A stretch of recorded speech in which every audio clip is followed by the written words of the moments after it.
All right, what is going on, ladies and gentlemen? How is it going? I am Is There No One Else? And the video I'm bringing you today, I wanted to do a top 5 videos, I wanted to do a top 5 of things I most want to see happen for ESO in 2021. You know, the new year is almost upon us. You know, we got a couple more weeks until then. I thought this would be a good thing to talk about. You know, I've been talking about proc sets and a few other things, and you know, people bring up a bunch of stuff. They're like, hey, well, you know, what about this? You know, why aren't you talking about this? Why aren't you talking about this? And you know, it's a good point that they're bringing up, because there are a bunch of things that, you know, we'd like to see. There's a bunch of things that we'd potentially like to see improved, and hopefully this video can cover a lot of the more interesting ones, at least from my point of view. And obviously, you guys, if I miss something, or if there's something that you think is interesting, I'd love to hear your comments on this as well. You know, feel free to provide them in the comment section below. But yeah, these are going to be my top 5. As far as gameplay in the background, I've been playing MagDK this week, been trying out different setups. Hopefully we'll have a build in, you know, within the next week. It's just a lot of testing right now. So number 1, performance. I know, guys, I know we've had an entire year of performance updates, but magically performance has somehow gotten worse, you know, with 1 year performance updates. So I am not expecting anything in this department. You know, it's honestly better right now in Markarth than it was last patch, but it's still not very good. You know, health desyncs are hugely problematic right now. You know, there's a few skills that are like big culprits of it, but you know, it seems to happen a lot with snipe, seems to happen a lot with overload. It's a very troubling thing, you know, when you're trying to defend yourself and all of a sudden, you know, your health bar goes from 100 to 0. You can't respond, you know, you can't react to it. You just die. It's really frustrating. So health desyncs are an issue. Snipe does it a lot. There's a lot of character delay. You know, you activate 2 or 3 skills, none of them go off, and then all of a sudden all of them go off at the same time. That seems to happen quite a bit in this game right now. Yesterday we were PvPing, and the entire campaign had a 20-second freeze. Like, everybody, like, after it happened, everybody went into zone chat and they're like, yeah, my character just froze for like 20 seconds. And yeah, needless to say, there are a bunch of things that need to be happening with performance. Hopefully, you know, I'm like I said, I'm not optimistic at this point that anything's going to happen, because, you know, like I said, we've had a year of it. It's only gotten worse until this last patch where it's, you know, improved just marginally. But yeah, that's obviously, you know, priority number 1 right now. Number 2, I would like to see some buffs for mag specs.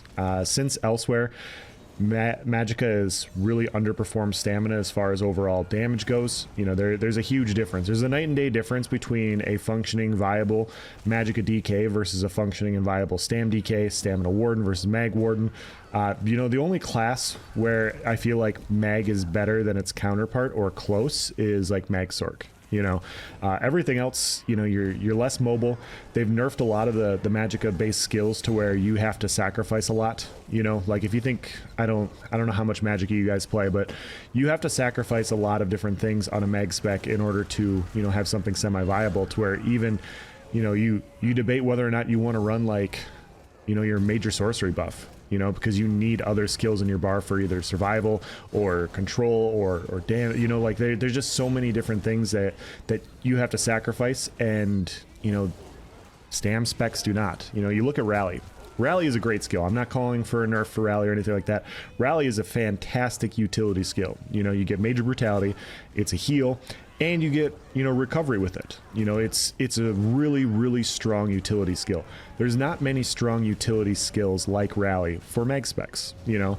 And so what happens is you struggle with bar space. You know, a lot of mag specs struggle with bar space. They have to make these sacrifices that Stam specs do not, and that leads to a lot of issues with, you know, just damage and, you know, strength of classes. Now, I can get behind the fact that, you know, mag specs shouldn't be as bursty as Stam. You know, I've talked about that a little bit on my channel.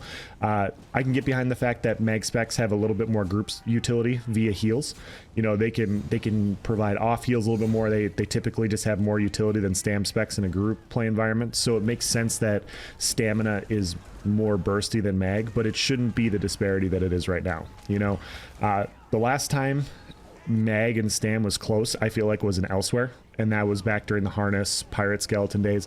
And don't get me wrong, Harness needed to be adjusted. You know, I felt like Harness definitely needed an adjustment, but I just thought it was a sustain. You know, I didn't think the shield was actually an issue. But yeah, they gutted the shield, they gutted healing ward. You know, healing ward isn't anywhere close to what it was, and so due to those things, you know, it made mag specs a lot weaker. Now, for whatever reason, also just I would run the same build in elsewhere, and I would hit, you know, 15k leaps on my mag DK, and now I'm happy if I hit 10. You know, like it's just a huge difference. And you know, stam DK, like I can hit 20. You know, so. I just feel like the disparity is way too much, so I would look at things like healing ward, I would look at things like harness magicka, making those buffs. I'd look at potentially increasing, you know, the overall burst damage that mag specs have, at least by a little bit, you know, because yeah, you might not even have to increase their burst damage, you can just improve utility skills, you know, improve utility skills for mag specs so that they can stack more into damage than what they currently are doing, and then I think that might even it out a decent amount. So there's a lot of different ways you can go about doing it. I don't want to go into all of them because literally we could be here for hours talking about different balance things, but yeah, that's kind of my all-encompassing thing. I'd like to see mag get looked at, because yeah, I mean, if you guys play mag solo and you play stam, and you hop on a stam character, you're like, this is just so much easier, and you have to sweat so hard on a mag spec to do something semi-similar. Number 3, this one's going to be a little bit more of an offshoot, and I'm going to talk about this one quite a bit. Make Imperial City an actual campaign. Now, there's a lot of reasons for this. There's a lot of reasons that I would like to see this happen. Number 1, we've had, like I said, we've had a year of performance updates and nothing's happened. You know, performance hasn't gotten better, lag spikes happen, everything, like we just talked about this. But you know what doesn't lag when I PvP in it? Imperial City. Now, if I'm ZeniMax and I'm looking at ways to improve Imperial, or improve Cyrodiil, and you know, everything I'm trying is kind of coming up blank right now, and you know, there's just no real way. I can't figure out a way. I'm going to keep trying, but I can't figure out a way to make Cyrodiil like fully functional. I would look at other places that are functional, and I would go, you know what, we should flesh this out, and we should make this better. And so even during the double Telvar events where there's 30-40 people in each campaign, I'm not lagging. You know, I'm not stuttering. You know, I still get snipe desynced and stuff, but like my skills fire, and it's just a much better and more enjoyable experience. But the problem with Imperial City is there's no real campaign rewards. You know, people just hop in there. Like I go down there and I'll fight a 10-man group. If we wipe them, they'll either log off or they'll switch characters and they'll come fight on my campaign, and you know, we'll go kill Telvar. We'll go kill bosses for 500 Telvar apiece. You know, people don't want to fight down there. People would rather farm Telvar and farm, you know, whatever they're looking for. So it's really annoying, and it takes away, you know, the really fun aspect of probably one of the best places to PvP in. So what I would do is I would make it its own campaign. You know, I would give it a full campaign. You know, you have maybe an Imperial City Emperor style thing. You know, if you're leading in AP, change the flags. You know, you don't have just one flag per district. Maybe have 2 or 3 contested points. You can control a district. If you control a district, you know, at a certain amount of time, you know, you get points for your faction. You know, you put points down in the sewers, and controlling Imperial City is how you win the campaign. I think that'd be a really fun idea. I think you give it its own rewards. You know, Telvar, whatever, I would flesh out the rewards, make it its own unique thing, give people a reason to go down there and fight for their faction, and make it alliance locked, you know? So if you want to go down there and PvP in Imperial City, you're in an alliance locked campaign, you can only play on one faction, you know? I don't know, I go back and forth on that one. I can be sold either way, but it's really annoying when people just hop from faction to faction. And then literally you just have a Zerg on one side until somebody comes from another faction and wipes them, and then they Zerg that side. Like there's just a lot of bandwagon followers in Imperial City. So I would do something to try and eliminate that just a little bit. That's just my point of view. But yeah, you can convince me otherwise. Other things that you can do down there, I would look to improve key fragments. I've talked about this a little bit on a few other videos. Key fragments are great for like Imperial City or Imperial City Prison. You know, when that gear, like Imperial City Prison and where Moab Kina drops, when those sets become viable, key fragments become valuable. People go down there to farm, and they're like, oh, you know, I don't want to farm sheer venom when I can just buy key fragments. Well, let's open it up. You know, let's let key fragments be viable for every dungeon except for the new content. You know, maybe except for like dungeons in the last year.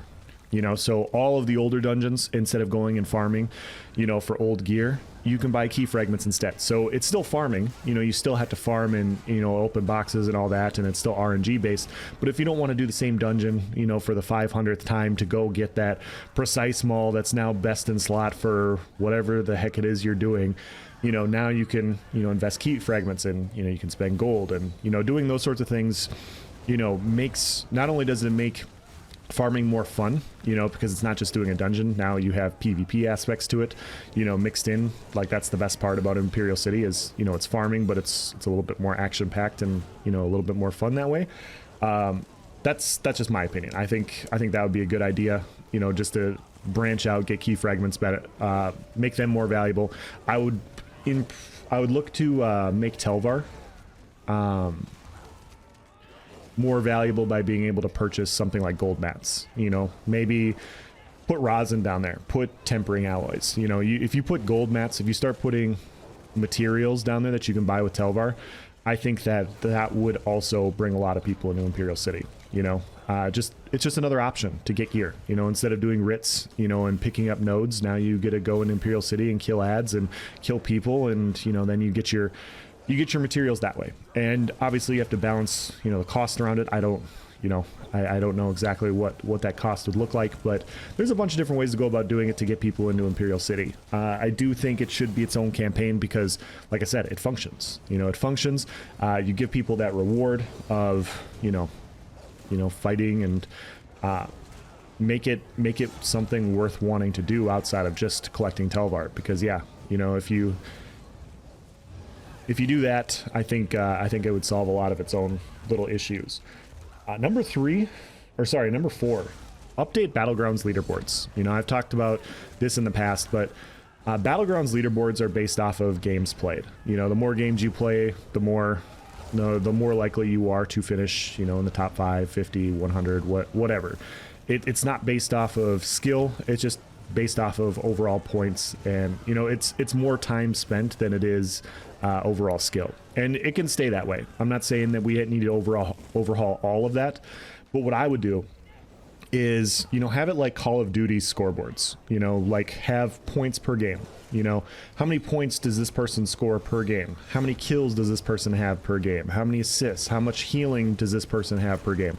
That way people have, you know, ways to brag. You know, like this is an MMO, let's be honest. Like, people want to brag about their abilities, they want to brag about their skills, and if they can, you know, show like, hey, I'm one of the best healers in Battlegrounds on my specific platform, that's something to show about. You know, that's something to talk about. I'm going to use a saying that I saw in an interview. I was watching Asmongold interview the Ashes of Creation director, and he coined this phrase. It was called MMOs need to have soft friction, basically meaning, you know, not porn, guys. You know, that's a different kind of friction, and, you know, you don't want friction. But the point is soft friction is basically, according to his point of view, is you want to have like contested points in an MMO. You want to have like heated things, heated battles, not like salty, but just like, you know, hey, something that you can compete over. And I feel like if you do that for Battlegrounds, where you can just at least show points scored and everything, you give people a chance to have a discussion outside of, you know, oh, you're trash, you're trash, you know, like there's no other argument outside of that. And so if people want to talk, you're giving them a reason to talk, you know, basically. And so I think that would be a really cool idea. I would honestly go further, and I would adjust how the scoring works and make it less about time spent, and I would make it more about, you know, skill-based things. But to each their own. Like, that's a minor thing. I would honestly just adjust what I said. Do per game stats, heals per game, healing points per game, or, you know, total healing done, total damage done, kill death, you know, the normal Call of Duty style stuff, so that people can see, you know, just how, you know, good you are in a specific class, you know. And I don't even play Battlegrounds, but I feel like that's a big missing part of, you know, what people want when they go into Battlegrounds. You know, I'm surprised that it hasn't been brought up yet. So yeah, that's what I would do. If people want to clout chase at that point, then they, you know, have a reason to kind of, you know, there's something there, you know. And then number 5, and this is obviously a different one also, a dueling queue. You know, just like how you queue up for Battlegrounds, queue up for dueling. Have a dueling ladder board, a dueling ladder board with the same type of scores that you have in Battlegrounds. You know, kills, you know, win-loss, you know, you have your leaderboards based off of those sorts of things.